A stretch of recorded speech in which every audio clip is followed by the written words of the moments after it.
What's happening, tech lovers?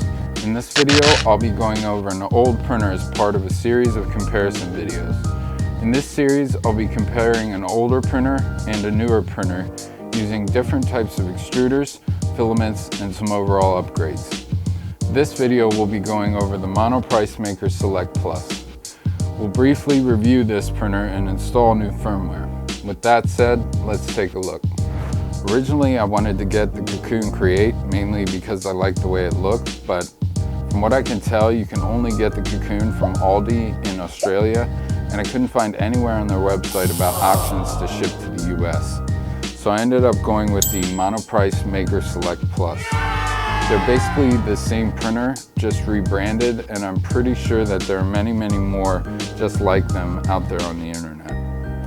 The Maker Select Plus is what I would consider an entry-level standard i3 style printer.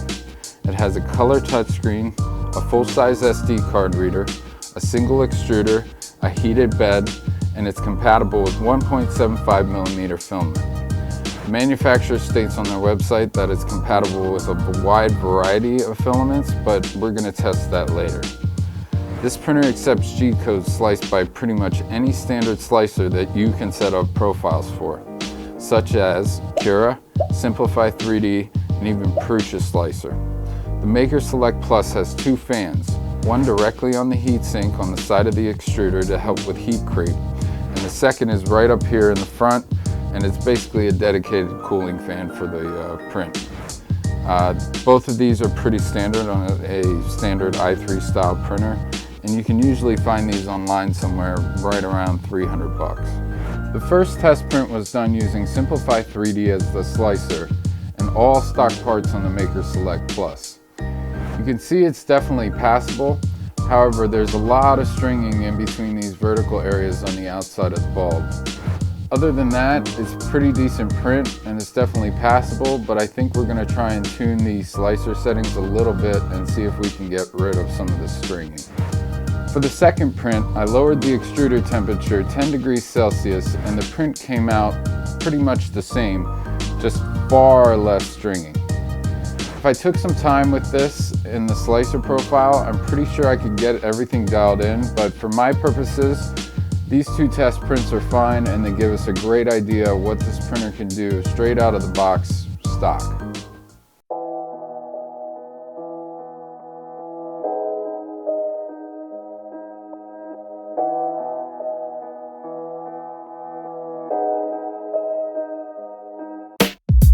The stock firmware on this printer will work just fine for an entry-level printer, and it definitely will print. I'm not sure if it'll be ready to print in 10 minutes like it says on the manufacturer's website, but after some fiddling around a little bit, you'll have your first print at least that same day. With that said, I'm going to upgrade the firmware on this printer to a Marlin fork called R.A.W i3++. I know it doesn't exactly roll off the tongue, but it's an excellent replacement for the stock firmware. And the best part is that R.A.W i3++ supports BL Touch integration. The other printer I'm going to use in this series has an auto bed leveling sensor, so I wanted to level the playing field between the two. In this video, I'm going to go over the installation of the software. In order to download the software, go over to the GitHub and the address in the description below. This software is developed by a man named Sebastian R.A.W. You can access all the files used in this video by becoming a Patreon of Sebastian and supporting future releases. On this printer there are two different pieces of software running. The first one is on the motherboard. This is a Marlin fork that's pretty much the same as every other printer out there. But the oddball is that the display also has software. Ultimately, when both firmware versions are the same and uploaded, they work together to supply a very usable firmware with a bunch of new features. Keeping that in mind, we need to download the software. Sebastian has a page that shows all motherboards for this style printer, versions, and lots of other in-depth tech specs. For this example, the printer we are using is classified as a 5.1 motherboard. To upgrade the firmware on this printer, you'll need the following items. You're going to need a micro SD card. It doesn't have to be huge, I recommend at least 2 gigabytes. You'll need a USB cable to connect the printer to a computer. Obviously then you're going to need a computer. Mac or Windows will work, but for this video I'll be using a Windows computer. You'll need a set of Allen wrenches to remove the LCD screen and check the motherboard version. Then obviously you'll need some software. For this video I'll be using Cura, so you'll need to grab that, as well as all the firmware downloads from the R.A.W i3++ website. Lastly, you'll need the software to extract the image to the SD card. For this I'll be using Win32 Disk Imager, but you can also use Etcher. All of the links can be found in the description below.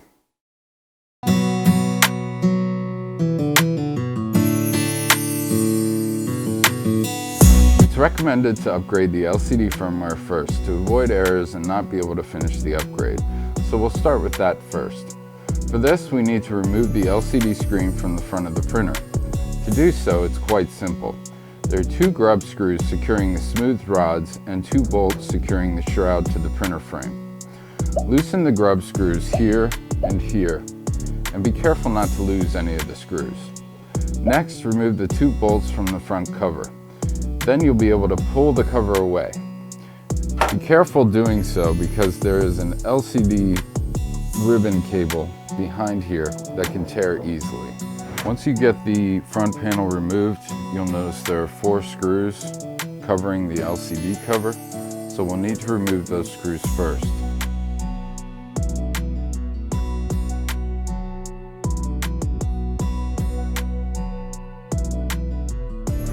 Once you remove the cover, you'll notice that at the corner of the LCD board there's a micro SD card slot. This is where the SD card will go to upgrade the firmware to the LCD. With that said, let's prepare the SD card. Open your software of choice to extract the image to the SD card.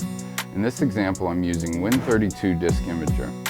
Insert the micro SD card into the computer. Select the drive letter in the drop-down area under Device.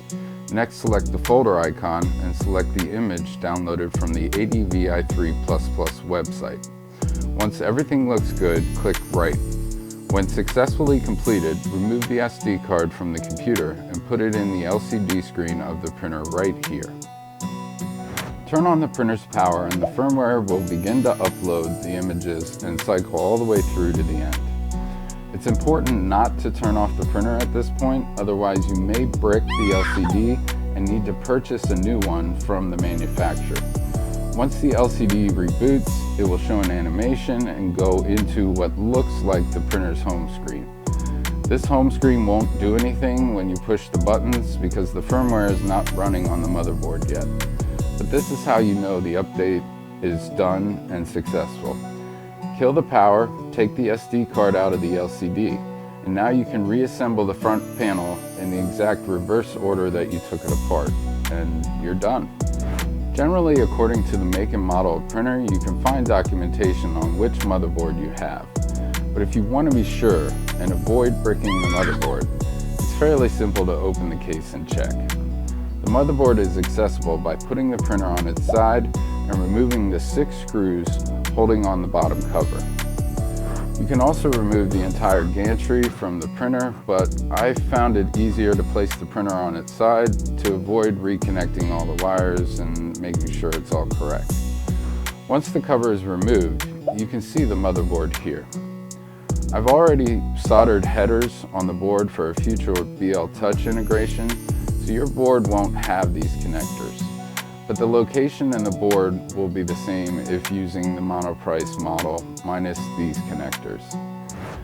As you can see in the reference photos from Sebastian's in-depth breakdown page, this is classified as a version 5.1 motherboard, and I'll be downloading the 5.1 version firmware. Keep in mind that the firmware versions for both the motherboard and the LCD must be the same. This is very important because if they're different, the printer will not function. After downloading the firmware, we need to upload it. In this video, I chose to use Cura. However, you can accomplish this by using Octoprint, Arduino IDE, as well as a number of different printer applications that support firmware upgrading. To begin, connect your printer to a computer using a USB cable. Turn on the printer and wait for the printer to completely initialize. Depending on the software you're using to flash the firmware, you may need to know the COM port assigned to that printer. In my case, I'm using Cura, which does it all automatically, so I won't need that information. But if you do, the COM port of that device can be found in Device Manager on any Windows computer. The motherboard firmware is a hex file. This is a raw file, so you won't need to unzip it after you download it. Next, we'll need to open Cura. In Cura, the printer will need to be set up if this is a fresh install. There are many tutorials on setting up this printer for Cura. Just do a Google search and you'll find many results. Now in Cura, go to the top and select the Settings menu. Hover over Printer and select Manage Printers. You should see the printer profile you created earlier, and make sure the proper printer is selected and click Update Firmware. If the printer is not connected correctly, or if the proper drivers aren't installed, you'll get a message that says the firmware cannot be updated because there's no connection with the printer, and the two upgrade options will be grayed out. If the printer is properly connected, these options will be clickable, and you'll need to click on the Upload Custom Firmware. Next, select the hex file we downloaded earlier and make sure it's the correct version. Once the file is selected, click Open. The update process will take place and you'll notice the progress bar will slowly progress all the way over until it's complete. Once you get the message that the upgrade completed successfully, turn off the printer and remove the USB cable. You can now explore the new interface and begin tuning the printer. The tuning part should not be skipped. By tuning, I mean to tune the PID values or the thermistor values for your printer. Based on location, humidity, or the age of the printer, the PID values could differ from someone in one location as opposed to another, for several different reasons. So as a rule of thumb, whenever the extruder is disassembled or work's done to the printer and you install new firmware, you should always run the PID tuning, as well as tune the home positions to ensure you don't encounter thermal runaway or bed collisions. This will conclude this video on upgrading the firmware for the Monoprice Maker Select Plus. As I said before, this is the first video in a series comparing an older i3 style printer to a newer i3 style printer using different extruders, upgrades, and filaments. I'll be doing more videos in this series as well as other tech related videos in the future, so click the subscribe and notification icons to be sure you don't miss any of the upcoming videos. The thoughts expressed in this video are mine alone, and all parts and printers were purchased with my own funds. No sponsors or parts and/or printers were supplied for review during this video. With that said, from one tech lover to another, enjoy. Thanks.